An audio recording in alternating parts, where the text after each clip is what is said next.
बचपन से ही मैं खुद से एंड दूसरे लोग भी बार बार मुझसे ये पूछा करते थे कि क्या करता है बड़े होकर।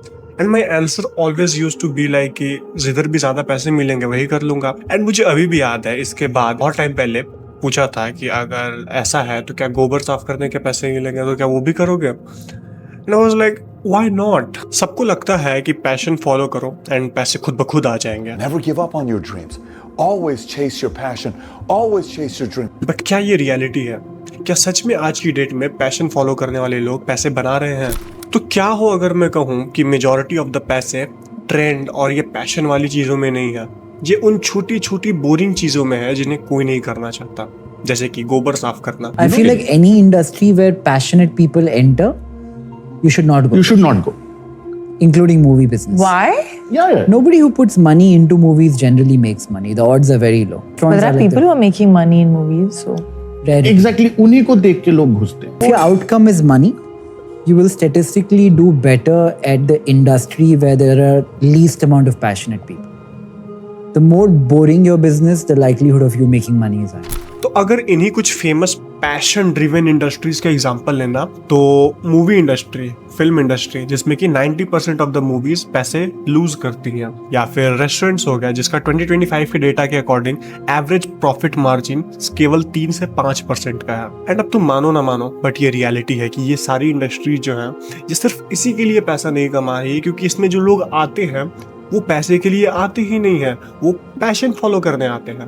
तो अगर तुम भी इस बिजनेस में जाओगे पैसे कमाने के लिए तो ऑब्वियस है कि तुम पैसे नहीं कमा पाओगे क्योंकि वहां पर कोई भी पैसे नहीं कमा रहा है। लेकिन अगर इसी के ऑल्टरनेट में अगर कोई बोरिंग बिजनेस आइडिया ले जिसमें कि लोग एक्चुअली में सिर्फ पैसे कमाने आते हैं, पैशन फॉलो करने नहीं और सपने देखने नहीं, ट्रस्ट मी वहां पे तुम मोस्ट ऑफ द मनी बनाओगे। और अगर इस चीज को लॉजिकली ब्रेक डाउन किया जाए तो passion equals to over supply equals to low margin and boring equals to low consumption high profit. अगर इस चीज का बहुत अच्छा से एग्जांपल दूं ना तो तुम खुद को बड़ा बिजनेसमैन मानते हो, तो क्या तुमने कभी डाटंग के बारे में सुना है? ये चाइना का एक छोटा सा शहर है जहां का पॉपुलेशन सिर्फ 76,000 है। एंड हर साल, माइंड इट, हर साल ये टाउन जो है 27 बिलियन पेयर ऑफ सॉक्स बनाता है। 27 बिलियन, जिसका worth around 11 billion US dollars है। और एक और मजेदार सा फैक्ट बताओ ना तो वर्ल्ड का 35% ऑफ द सॉक्स यही एक छोटा सा शहर बनाता है। तो दुनिया भर में हर तीसरे इंसान के पैर में जो मोजे होंगे ना वो इसी शहर से होंगे। बट यू नो व्हाट, ये अनकूल है। अपने दोस्तों को क्या बोलोगे, मोजे बनाता हूँ मैं? चलो दूसरा एग्जांपल देता हूँ। आप ट्रैश या फिर वेस्ट मैनेजमेंट, वो गाना तो सुना ही होगा ना।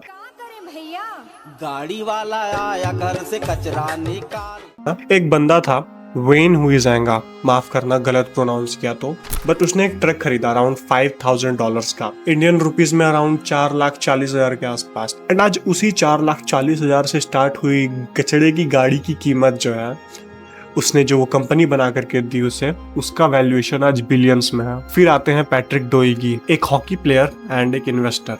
पता है वो बिलियनियर कैसे बने? वेस्ट किंग कहा जाता है उसे। और बताऊं, ज़ैंग यिन दुनिया की सबसे पहली female recycling billionaire. So the point is कि you don't need another AI startup बड़े बनने के लिए। You can start with something as basic as this hair band. ऐसे और अनगिनत एग्जांपल्स हैं, स्टोरेज फैसिलिटीज का, पैकेजिंग का, टॉयलेट पेपर्स का, एक्चुअल टॉयलेट सीट्स का। तो अपने आसपास देखो, इंस्टा पर नहीं। ट्रेंड है, आज आया है कल चला जाएगा। And if you don't know, most of the AI startups loss में हैं एंड जो टिके हैं वो भी बस पैसे डाले जा रहे हैं डेटा के लिए एंड प्रोसेसिंग फैसिलिटीज के लिए। तो फाइंड समथिंग रियल जो आज भी है एंड कल भी रहेगा। सो नाउ अब ये तुम्हारे ऊपर है कि तुम या तो पैशन फॉलो कर लो या प्रॉफिट फॉलो कर लो। And at the end of the day अगर तुम 5 स्टार रेस्टोरेंट में जाकर के खाओगे ना, कोई भी नहीं देखने वाला है, किसी को नहीं पता चलने वाला है कि तुम्हारी कंपनी जो है वो एक्चुअली में टॉयलेट साफ करती है। And basically now boring is the new sexy. But अगर तुम्हें एक परफेक्ट आइडिया आ भी गया ना तो भी इंडिया में बिजनेस करना इतना मुश्किल है ना कि क्या ही बताओ। वैसे मैंने बता रखा है इसके बारे में इस वीडियो में।